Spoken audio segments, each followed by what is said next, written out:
দিয়েছেন। আমরা স্যারের সাথে কৃতজ্ঞতা স্যারকে স্মরণ করছি এবং স্যারকে ধন্যবাদ জানাচ্ছি।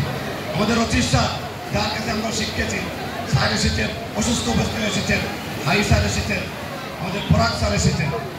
যদিও পরাগ স্যার হলো আমাদের দেখতে মনে হয় আমাদের এখনো টিচারের মতো, কিন্তু যদিও উনি রিটায়ার্ড করছেন, এসেছেন আমাদের কাছে, আমরা ধন্যবাদ জানাচ্ছি।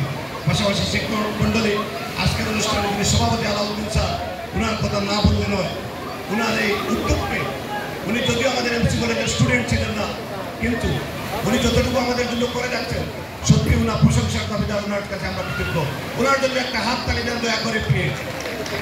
পরিশেষে সবাইকে আজকের অনুষ্ঠান এনজয় করার জন্য, উপভোগ করার জন্য, লাঞ্চের পরে সাংস্কৃতিক অনুষ্ঠান ইতিমধ্যে বলে দেওয়া হয়েছে, সবাই উপভোগ করবেন। সবাইকে ধন্যবাদ। খুদা হাফিজ, বাংলাদেশ জিন্দাবাদ। এবং আপনাদের সবাইকে ভবিষ্যতে আবারও দেখা হবে এই ধরনের আরেকটি বেরোতে, সেই আশাবাদ ব্যক্ত করে বিদায় নিচ্ছি। ধন্যবাদ।